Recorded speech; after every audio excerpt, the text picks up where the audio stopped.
가족은 억수같이 쏟아지는 장대비를 고스란히 맞고 있습니다. 저는 이 가족에게 우산을 씌워줄 능력이 없습니다. 그 대신에 그 가족 옆에서 같이 비를 맞아주고 싶습니다.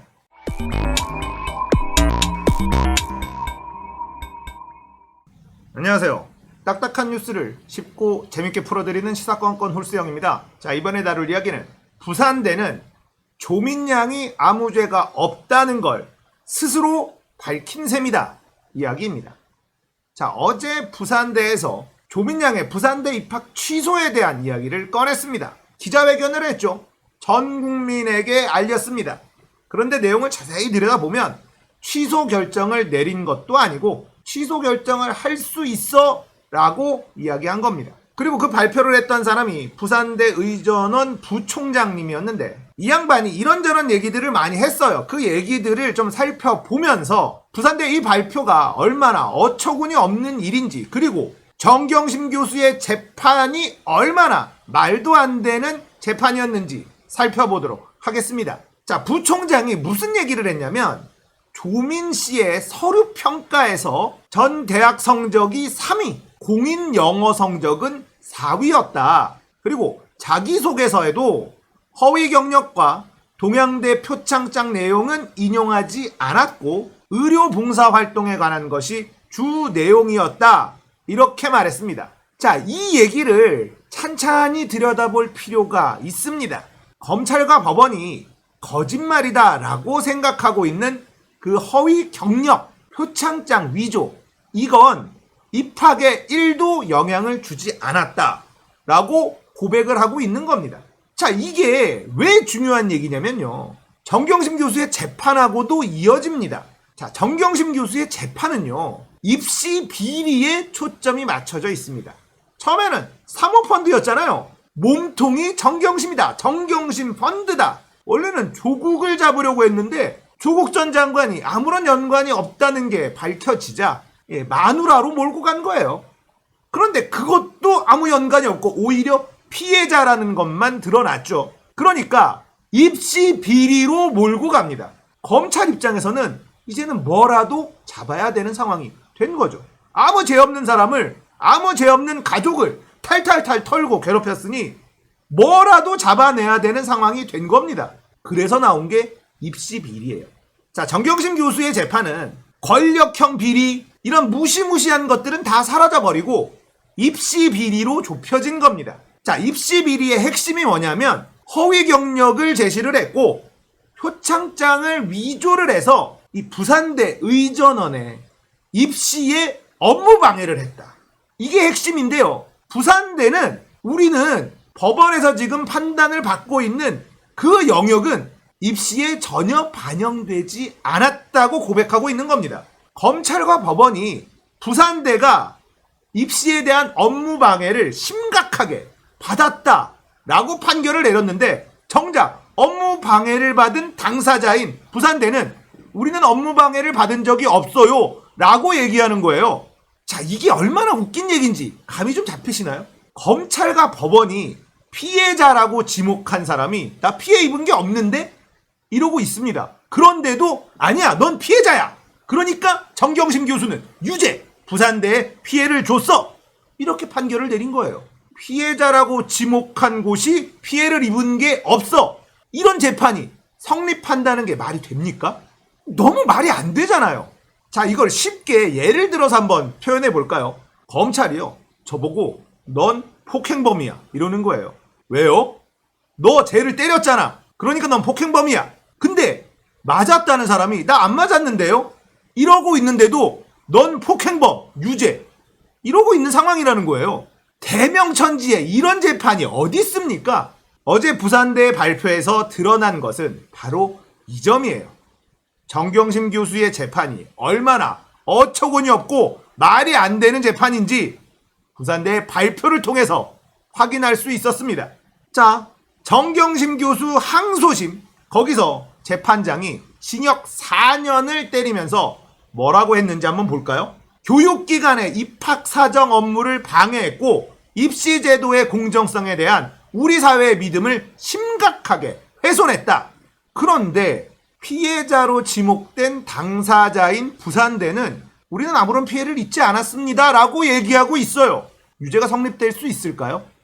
업무방해를 받지 않았다고 얘기하고 있는데 유죄가 성립이 될 수 있나요? 그런데 유죄를 때렸습니다. 자, 지금 이 일이 진짜 코미디 같은 일이에요. 일어나서는 안 되는 일이 일어나고 있는 겁니다. 제가 이 채널을 통해서 끝까지 싸우겠다고 맘먹은 이유도 이 일이 너무 말이 안 되기 때문이에요. 우리가 조국 전 장관과 그 가족을 지키는데 힘을 써야 되는 이유가 있습니다. 여기서 밀리잖아요. 그 다음은 우리 차례예요. 여러분의 차례. 이 적폐 카르텔은 자신들의 힘을 확인하는 순간 더 쓰려고 합니다. 우리가 물러설 수 없는 이유예요. 조국과 그 가족을 지켜야만 나와 내 가족을, 여러분과 여러분의 가족을 지킬 수 있을 겁니다.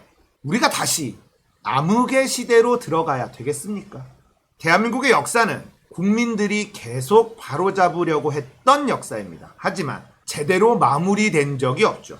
조선 말기에는 왕실과 세도가들 때문에 나라가 완전히 파탄에 이르렀어요. 그러자 국민들은 들고 일어났습니다. 그게 동학농민운동이었죠. 하지만 권력을 가진 민비는 청나라 군대를 끌어들여서 자신의 나라의 국민을 제압을 합니다. 그리고는 일본에게 나라를 뺏기고 말죠.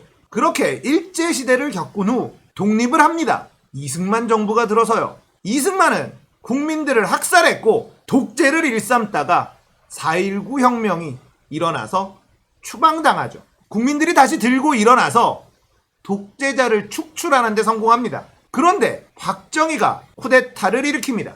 박정희 독재 체제에서도 많은 국민들은 핍박을 받습니다. 그래도 끝까지 싸웠죠. 박정희는 끝모를 권력욕에 사로잡혀 영원히 대통령을 하려는 유신헌법을 만듭니다. 그러다가 자신의 오른팔인 김재규에게 죽임을 당합니다. 자, 어쨌든 독재가 끝나는 듯 했습니다. 그런데 다시 전두환이 쿠데타를 일으킵니다. 또다시 군사독재가 시작이 됩니다. 국민들은 계속 싸웠어요. 그리고 결국은 전두환 정권도 국민의 힘에 의해서 항복을 선언하게 됩니다. 그게 6.29 선언이었죠. 대통령 직선제를 하게 됩니다. 군사독재 시절 내내 뜨겁게 싸웠던 민주화 운동 투사들, 그리고 온 시민까지 가세한 6월 항쟁까지 국민들은 결국 이겼습니다. 자, 국민들의 피로 만들어낸 대통령 직선제. 하지만 정치인들의 욕심은 결국은 분열을 일으켰고 노태우가 대통령이 됩니다. 우리 국민들이 원하는 그림은 아니었죠. 군사독재의 연장선이 이어집니다. 그 다음 정권은 김영삼 정권. 독재에 항거하며 싸웠던 김영삼은 대통령이 되기 위해서 독재 세력과 손을 잡습니다. 김영삼 대통령 정치의 근거지는 부산 경남이었습니다. 야도라고 불리는 부산이었습니다. 하지만 김영삼이 독재 세력과 손을 잡는 3당 합당을 하는 결과 부산은 지금도 국민의힘의 텃밭이 되어버렸죠. 그리고는 나라가 폭삭 망해버렸습니다. IMF에 돈을 빌려야만 했습니다. 그리고는 김대중 대통령이 정권을 잡습니다. 이때도 절반의 성공이었습니다. 김대중 대통령도 김종필과 손을 잡습니다. 김종필도 독재의 산물, 그런 인물이죠. 자, 그러나 김대중 대통령은 많은 일을 해냅니다. 본인의 임기 내에 IMF에게 빌렸던 빚을 다 갚아버립니다. 전 세계 역사상 유례가 없는 일을 대한민국 국민들은 해냅니다. 그렇게 망했던 나라를 다시 살려낸 것도 대한민국 국민들이었습니다. 그 다음 대통령은 노무현 대통령이에요. 독재 권력과 손잡지 않은 첫 번째 민주정부였습니다. 하지만 우리는 기억하고 있습니다. 임기 내내 어떤 공격을 받았는지, 일제시대부터 지금까지 이어온 이 적폐 카르텔들의 공격이 노무현 정권 내내 어마어마한 강도로 벌어졌습니다. 대한민국의 대통령이었지만 정말 힘이 없었던 대통령, 언론과 검찰, 사법부 모두 다 노무현 대통령의 편이 아니었죠. 대통령만 바뀌었지 아무것도 달라지지 않았던 정권이었습니다. 그리고는 이명박, 박근혜 시대가 옵니다. 이명박은 정권을 잡자마자 노무현 대통령을 공격하기 시작합니다. 그 공격에 이 적폐 카르텔들은 신나서 칼춤을 추기 시작합니다. 이 적폐 카르텔들을 개혁의 대상으로 생각했던 노무현 대통령은 결국 이들의 칼춤에 희생당하고 맙니다. 이명박 5년, 박근혜 4년, 총 9년 동안 이들은 나라를 시원하게 말아먹습니다. 그리고는 국민들은 또다시 이 뒤에 사진처럼 촛불을 들고 거리에 나가 박근혜를 탄핵하는 데 성공을 합니다. 그리고는 문재인 정부가 들어섰습니다. 적폐청산을 기치로 문재인 정권이 들어섰어요. 촛불 정권이 들어선 겁니다. 그런데 지금 보십시오. 달라진 게 뭐가 있나요? 세월호 진상조사 아직도 밝혀낸 게 별로 없습니다. 검찰개혁, 언론개혁 제대로 된 게 하나도 없습니다. 문재인 대통령의 임기는 거의 끝나갑니다.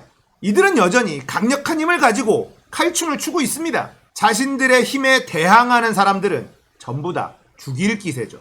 그 대표적인 사람이 조국 전 장관과 그 가족들입니다. 생각해 보십시오. 조국 전 장관과 그 가족들이 쓰러진다면 그 다음은 어디일까요? 문재인 대통령입니다.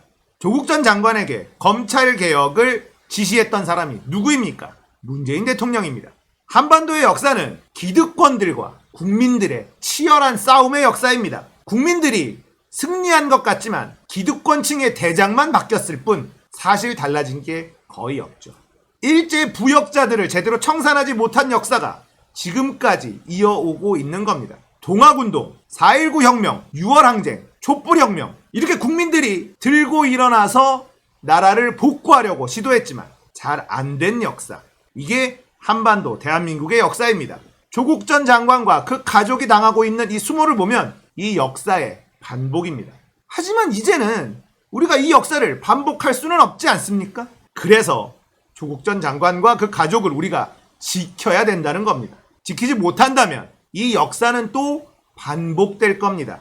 그리고 다시 우리는 암흑기로 들어가게 될 겁니다. 대한민국은 또다시 후퇴하기 시작할 것입니다. 적폐 카르텔들은 더 자신들의 기득권을 유지하기 위해서 공고해질 것입니다. 조국 전 장관의 마음이 어떨까 생각하면 너무 가슴이 아픕니다. 검찰개혁을 하겠다고 앞장서지만 않았어도 일어나지 않았을 일입니다. 나라를 바로잡겠다는 마음 그리고 행동들. 바퀴벌레를 잡을 때 한 번 밟으면 발광을 합니다. 잘 안 죽어요. 지금 적폐 카르텔의 상황이 딱 그런 상황이에요. 밟혔어요. 하지만 잘 죽지 않죠. 난리가 난 겁니다. 확실하게 2번, 3번, 4번 죽을 때까지 밟아놔야 됩니다.